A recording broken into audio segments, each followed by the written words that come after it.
The throne room was huge, like a golden ocean trapped inside walls of stone. Chandeliers hung above like frozen suns, throwing light across polished marble floors. The air smelled of incense and metal, heavy and strange. Every pillar was carved with alien markings that glowed faintly, like veins of fire running through stone. The ceiling was so high it almost vanished into shadows, where echoes of whispers seemed to hide.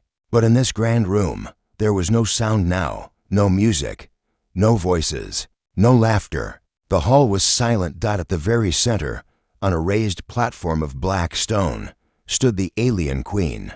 She was tall, slender, and radiant, yet something in her posture was broken. Her crown gleamed like a burning star, filled with jewels that seemed alive, shifting colors with every flicker of light. Her long silver braids fell down her shoulders, framing a face that was too perfect to be human, smooth, flawless, and cold. But her golden eyes betrayed her. She was crying. No one had ever seen her cry.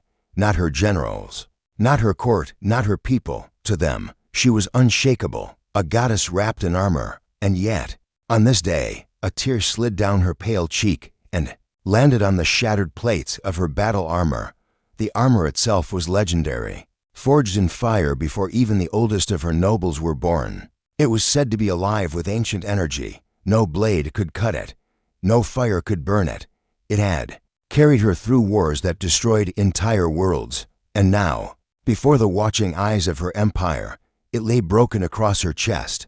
Deep cracks ran across the glowing metal, and every movement seemed to tear it further. The queen's voice rose, soft but echoing through the silence. "Who will repair this armor?" The words rang like thunder. They were not a question, but a command. Yet no one answered. Around her, the throne room was filled with nobles, soldiers, and scholars. Tall aliens with jeweled robes, warriors in steel, and scientists with glowing instruments. They had come expecting to see her rule with power, but now they saw her in weakness. And none dared move. Whispers spread like fire through the crowd. The queen cries, "Her armor is cursed. It cannot be repaired." But no one spoke loud. No one wanted to be the first. The queen's hands clenched into fists, her golden eyes burning with sorrow. She had defended galaxies. She had crushed empires. But now, as her armor fell apart, she was alone. The silence grew heavy, pressing against every chest in the room. Some looked down at the floor, afraid to meet her eyes. Others stared at the cracks in the armor, as if the broken plates were a reflection of their own fear. A second tear fell. The nobles shifted uneasily. Even the soldiers, who had sworn their lives to her, would not step forward. Why? Because they knew the truth. That armor was not only broken in shape, it was broken in spirit. To repair it was not simply to mend metal. It was to touch something sacred, something dangerous. To fail was to die. Still, the queen asked again, her voice shaking for the first time, "Who will repair this armor?" The hall trembled with the sound, but her question fell into emptiness. No one moved. Her lips trembled. She was not just a queen. She was a symbol, a light that guided billions. But that light now flickered. Her sorrow was like a shadow covering the room. She was losing more than armor. She was losing faith. And so the silence stretched on, endless and cruel. In that silence, every eye turned away. But somewhere, hidden in the back of the great hall, a single figure raised his head. He was not tall. He wore no crown, no medals, no robe. He was a human, small among giants. His hands were calloused, his clothes plain. He had no sword, no magic, only tools strapped to his belt. His heart beat faster as he watched the queen cry. Something inside him twisted, like a fire he could not ignore. Round him, the nobles sneered, whispering about human weakness to them. Humans were simple creatures, good only for menial tasks. But this human did not look away. He watched her tears fall onto the broken armor, and he felt something stir inside him. It was not pride. It was not ambition. It was something deeper. The silence still held the throne room captive, but within that silence, the human engineer took a breath. His fingers tightened on the tools at his side. His eyes locked on the queen, and though he had not yet moved, though he had not yet spoken, the future had already shifted. For while the aliens bowed their heads in fear, One human had begun to wonder if he might be the one to step forward. The queen's voice trembled as it rose again, echoing against the golden walls of the throne room. Who will repair this armor? Her question was not just sound, it was weight. It pressed against the nobles, against the soldiers, against the scholars who lined the chamber. Each word was like a stone falling into deep water, sending ripples of fear through the crowd. No one moved. Her golden eyes swept across them, sharp as blades, searching for even a single spark of courage. But all she saw were lowered heads, trembling hands, and lips sealed tight in shame. Even her generals, warriors who had spilled oceans of blood in her name, stood frozen. Their eyes darted away from her broken armor, as though to look at it too long would curse them. The queen's tears glistened in the light of the chandeliers. Her perfect face, usually cold and unreadable, was now human in its grief. The court had never seen her like this. To them, she was supposed to be eternal strength, untouchable, divine. But the cracks in her armor were now cracks in their faith. She clenched her jaw, and her voice sharpened. You call yourselves loyal. You call yourselves mine. Yet none will step forward. The sound of her anger burned hotter than fire, yet still no one moved. Among the courtiers, whispers hissed like snakes. The armor is cursed. It rejects us. No one can fix it. The words slithered through the hall, soft but poisonous. The truth was worse than rumor. The armor was not only metal, it was alive, forged by hands that no longer existed. Powered by energy older than their empire itself, the armor had bonded with the queen. It was her strength, her shield, her very soul wrapped in steel. But when it broke in more than body. To repair it meant to reach inside its living heart. To fail meant death. Everyone knew this, and so everyone stayed silent. The queen's chest rose and fell as though she carried the weight of a world. Her hands pressed against the shattered plates. Sparks flickered where the metal split, glowing like dying embers. The cracks seemed to whisper too, mocking her with every flicker. Her lips parted, and for the first time her words broke with pain. Will no one help me? Her voice was not a queen's voice, not a ruler's. It was softer, almost fragile, and the sound froze the room even more than her command had. A murmur ran through the nobles. Some shifted, as if the shame in her voice cut to deep. Others stared at the floor, refusing to look at her at all. The silence was worse than any battle, sharper than any blade dot at the edge of the chamber. The human engineer's heart thundered in his chest. He had heard her words, and they pierced him like arrows. He was no soldier, no noble, no hero. He was only a man who worked with machines, who spent his days fixing what others had broken. Yet in that moment, he felt something awaken in him. He saw her tears, shining like molten gold on her pale cheeks. He saw her hands press against the armor that had carried her through countless wars. And he realized what no one else seemed to see. She was not only asking for someone to fix her armor, she was asking for someone to stand with her when no one else would.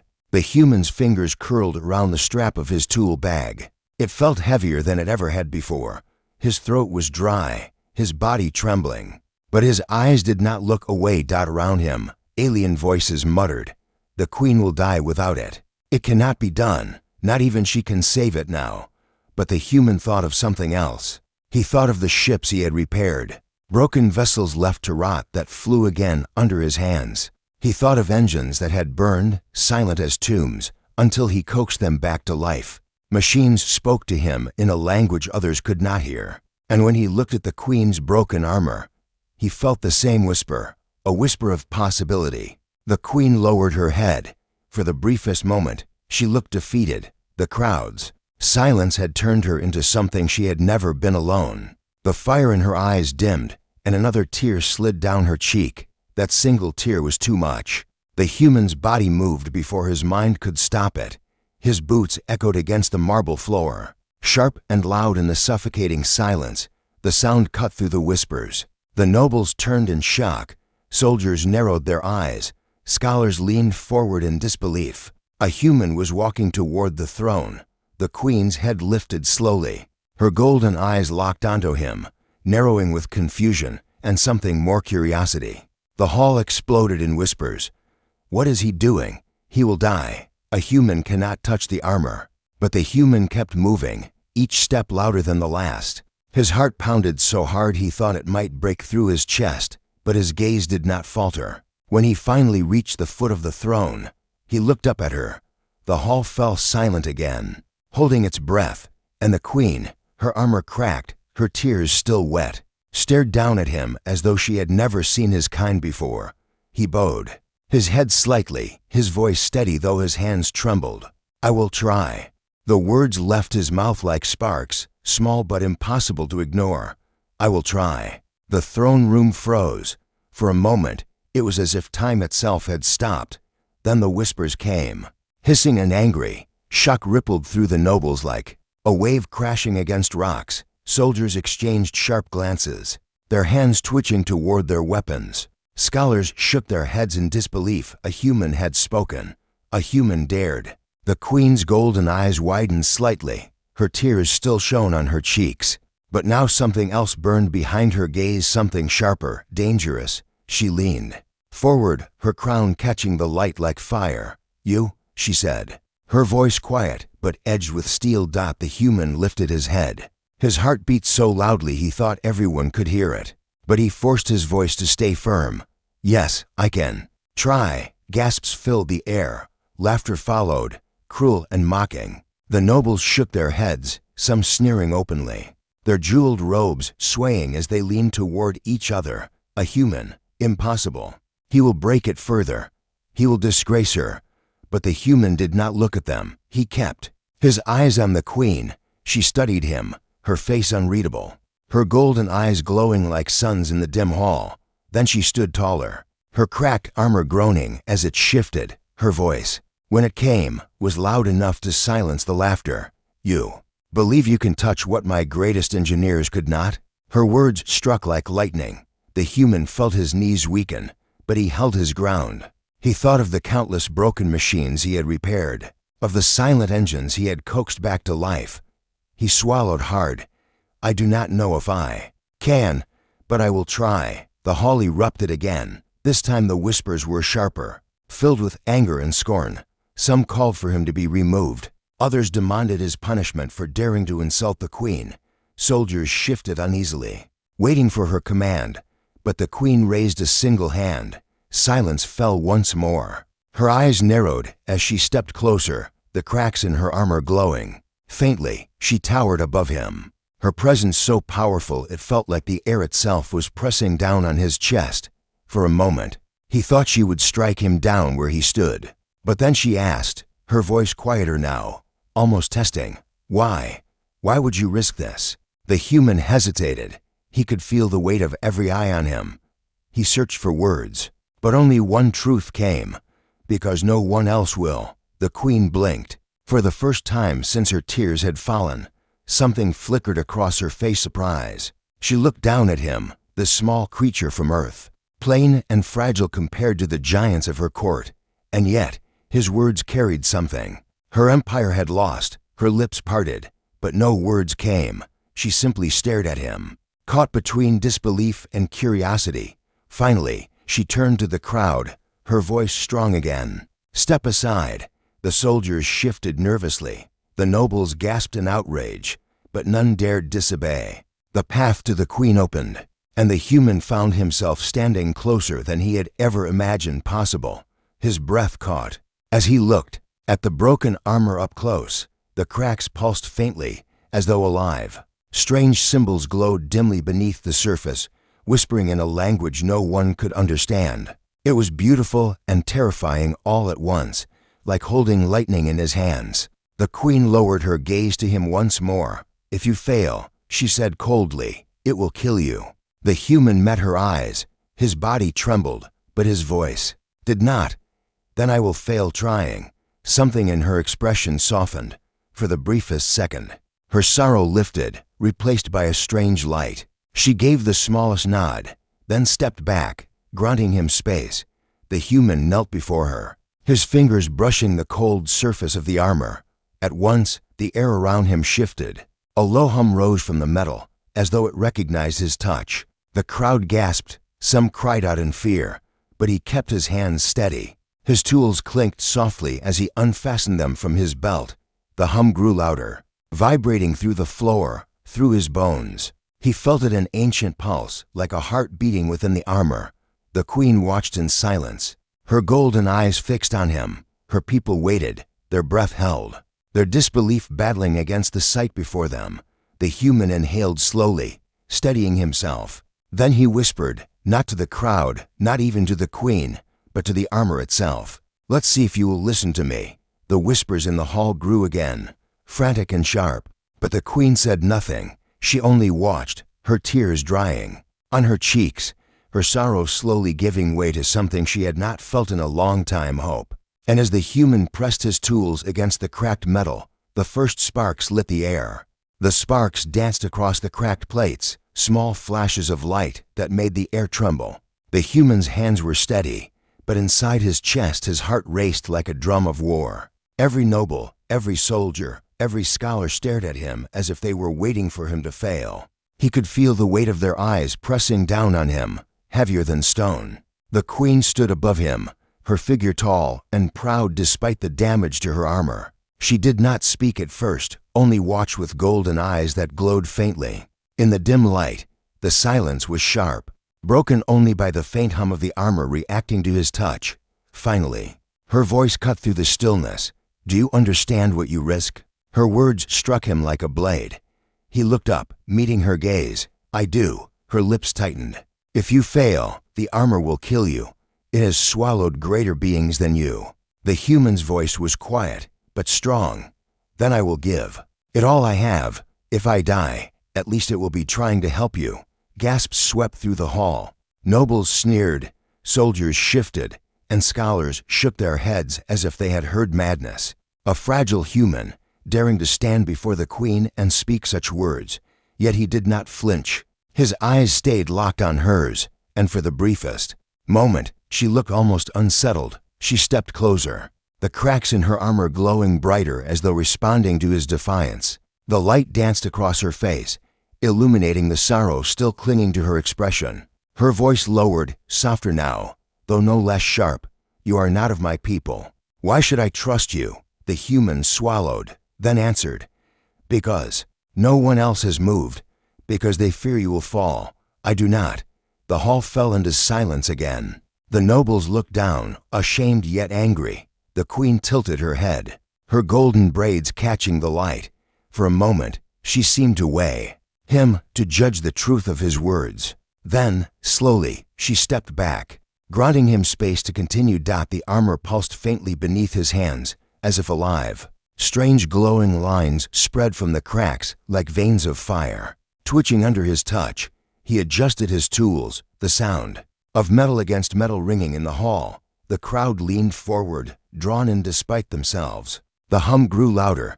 It seeped into the floor, the walls, into every bone. It was not only sound, it was a presence, an ancient echo that carried power and danger. Many flinched, their eyes wide in fear.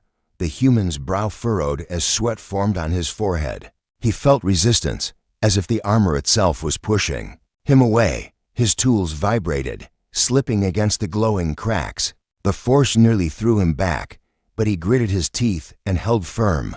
The queen's voice rang out, sharp with warning. "Careful, the armor is testing you." He nodded, though his arms ached from the strain. "Then let it test me." The words echoed louder than he expected.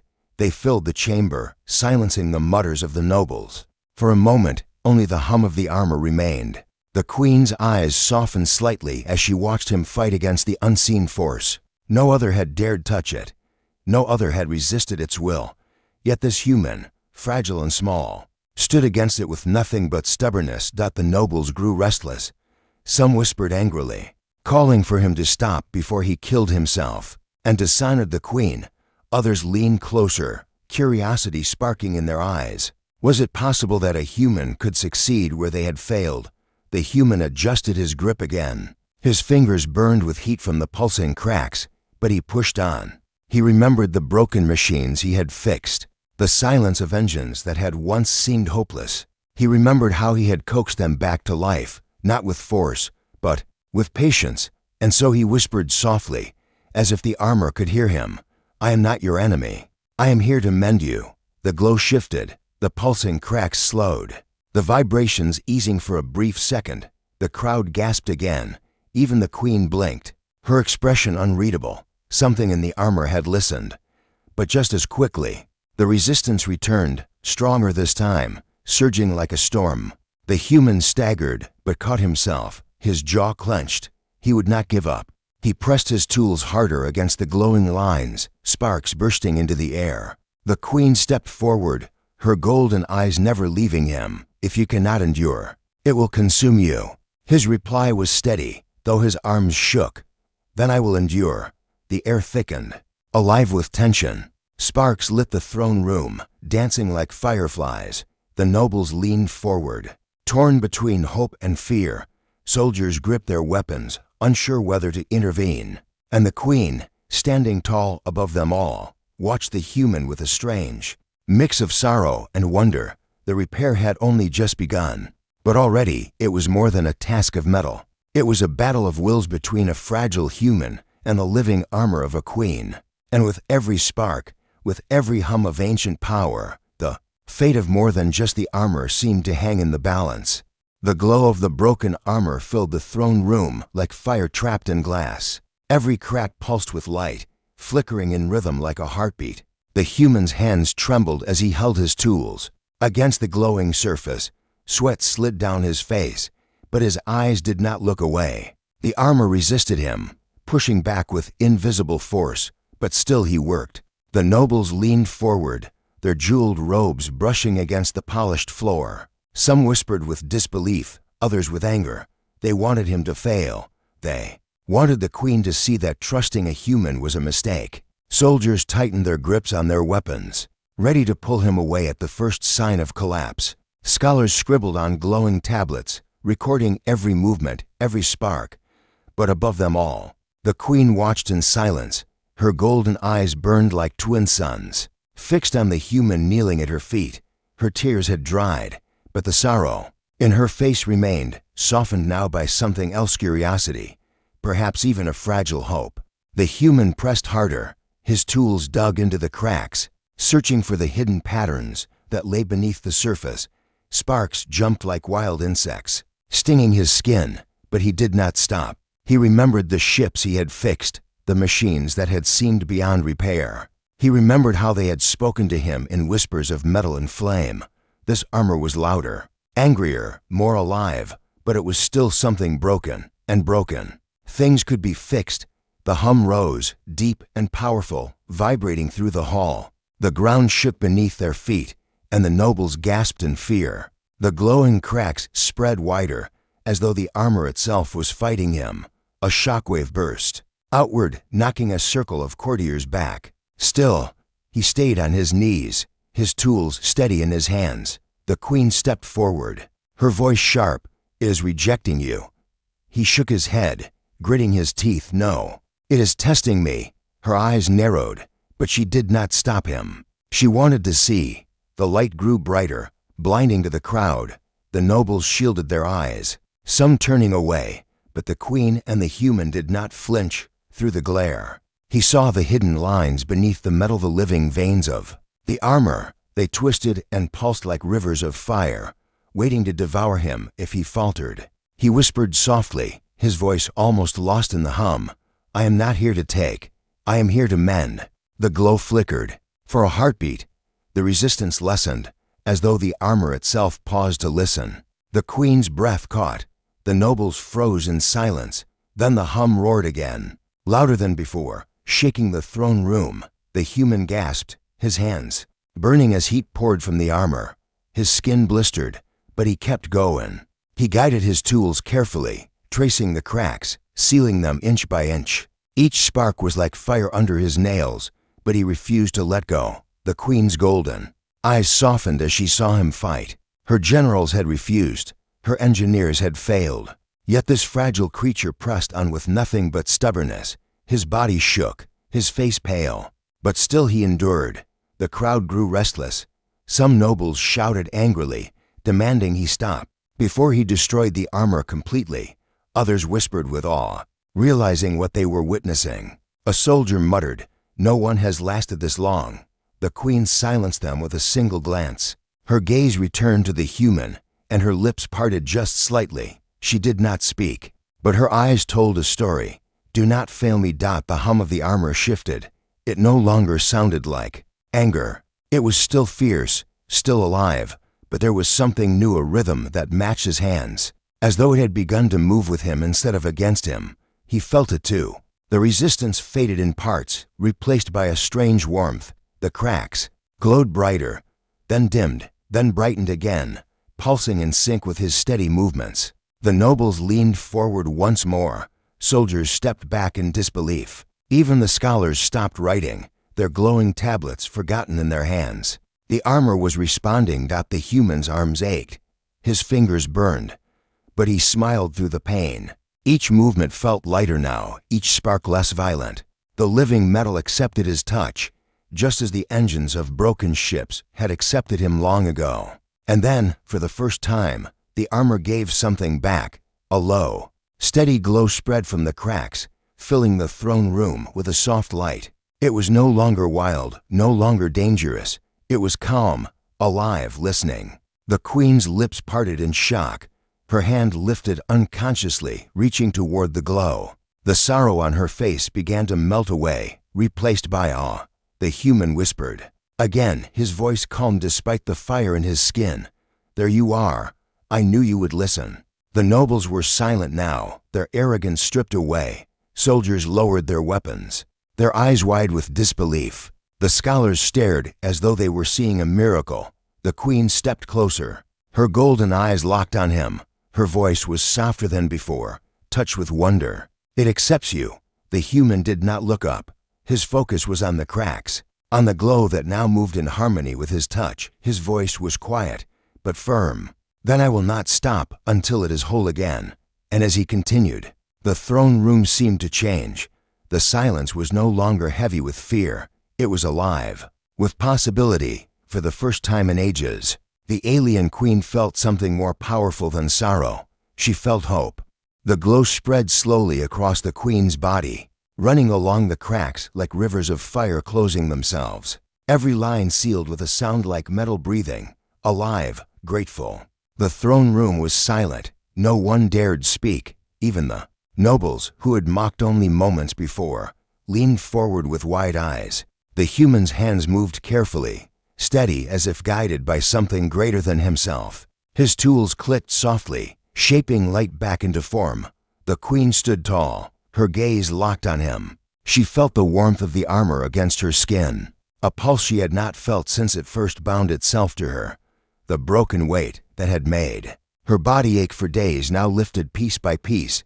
She could breathe again. For the first time in years, she felt whole. A gasp rose from the crowd as the deepest crack on her chest glowed brighter. Then the rest. The light grew until it filled the entire hall, blinding, forcing the courtiers to shield their eyes. The sound of humming turned into a deep roar, shaking the marble floor, rattling the pillars, sending sparks raining down from the chandeliers above. But through it all, the human did not stop. His skin burned, his arms trembled, his vision blurred. Yet he pressed on. He could feel the armor fighting him still, resisting in its final moments.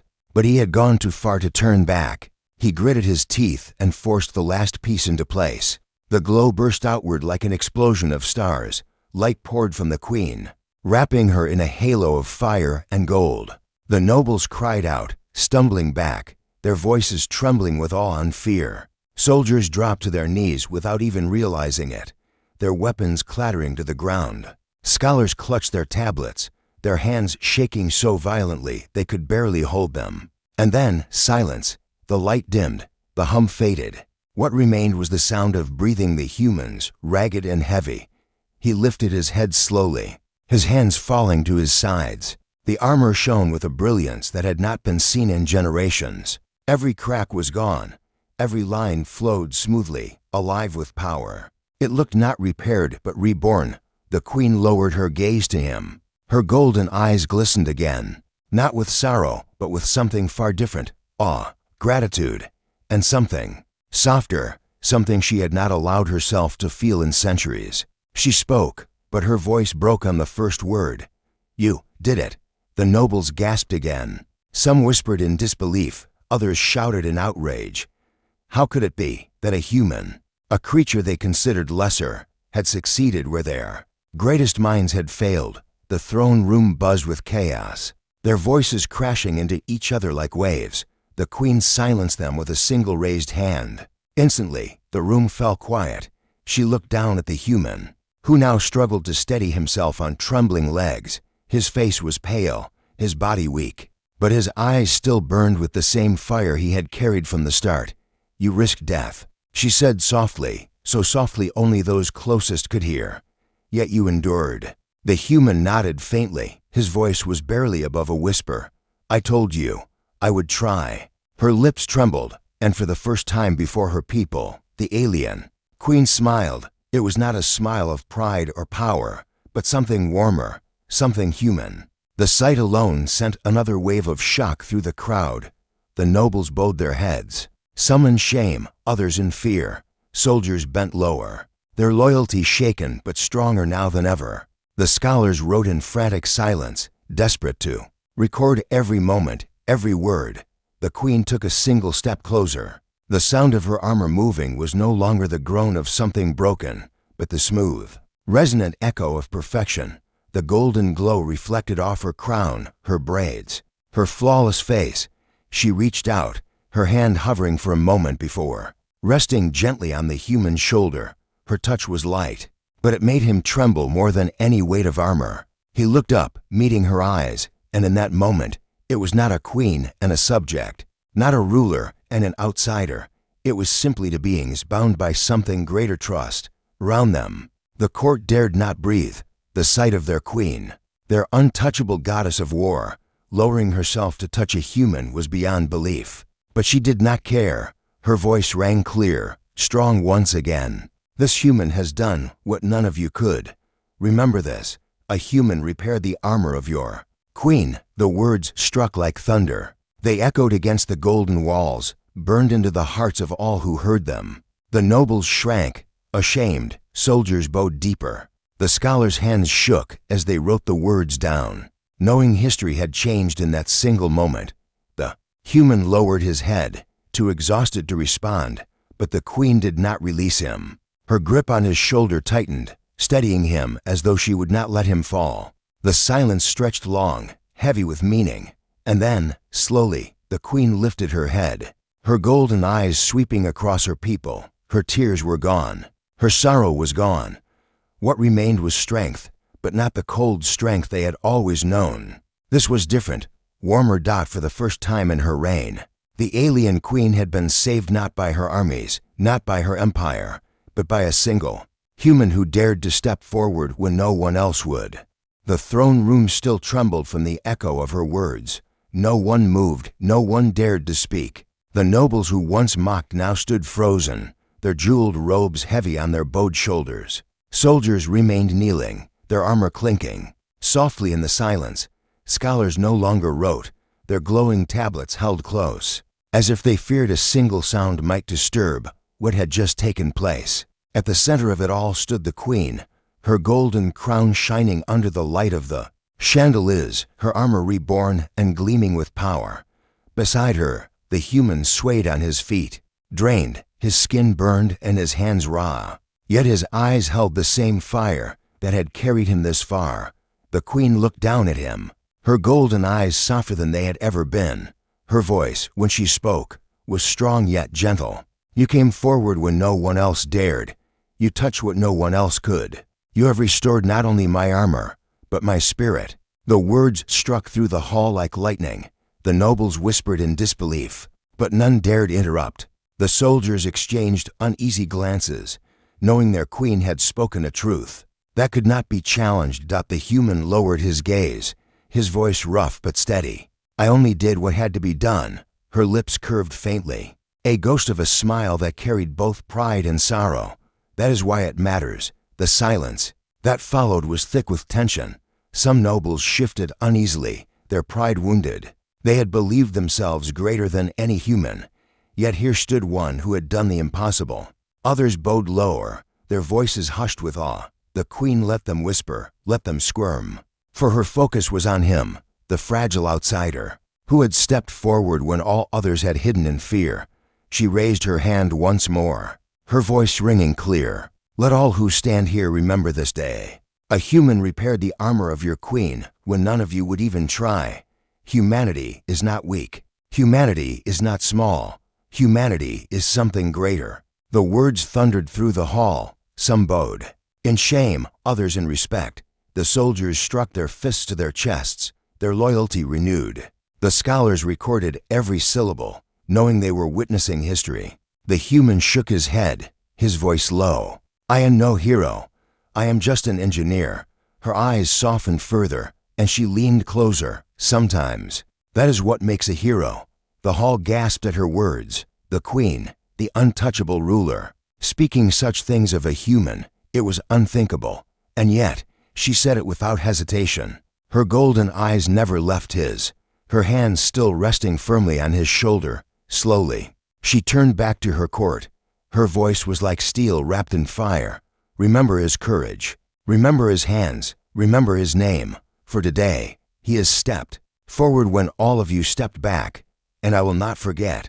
The nobles lowered their heads. Defeated, the soldiers bowed deeper. The scholars wrote until their hands shook. The human's chest rose and fell, heavy with exhaustion. He could hardly stand, his body weakened from the struggle. But in that moment, supported by her touch, he felt something stronger than pain. He felt pride. Not the pride of arrogance, but the quiet pride of knowing he had done what no one else would. The queen turned back to him, her voice softer now, meant only for him. You stood alone. Yet you did not fall. For that, you will never stand alone. Again, her words carried weight heavier than armor, and he felt them settle deep within his heart. The throne room held its breath. For the first time, the alien queen, feared and worshipped across galaxies, had lowered her walls. She had allowed her people to see her tears, her weakness, and then her hope restored by the hands of a human dot. And in that moment, a bond was born. Not of blood, not of empire, but of courage. The human bowed his head, too tired to answer. But the queen's hand remained firm on his shoulder. She lifted her gaze, her golden eyes burning with new fire. Her sorrow was gone. Her strength had returned. And beside her stood the one who had given it back. The chandeliers flickered. The marble floor glowed with the reflection of her armor. And the silence of the hall turned into something new, not fear, not shame, but respect. The queen raised her voice one final time. This is not the end. This is the beginning. And when history remembers this day, it will remember the moment a human stepped forward. The hall erupted, not with whispers this time, but with a thunder of voices, chants of loyalty, and cries of wonder. The human swayed, overwhelmed. But the queen did not release him. She stood tall, her armor shining brighter than ever, her hands steady on the one who had dared when none would. And as the throne room roared with voices, she looked down at him once more, her golden eyes soft, her lips trembling with a single truth she had not spoken aloud. You are more than you believe. The noise around them faded, drowned by the weight of her words. And though the story of empires would continue, though wars and battles would follow, this moment was carved forever into their history. The day the alien queen wept and a human stepped forward.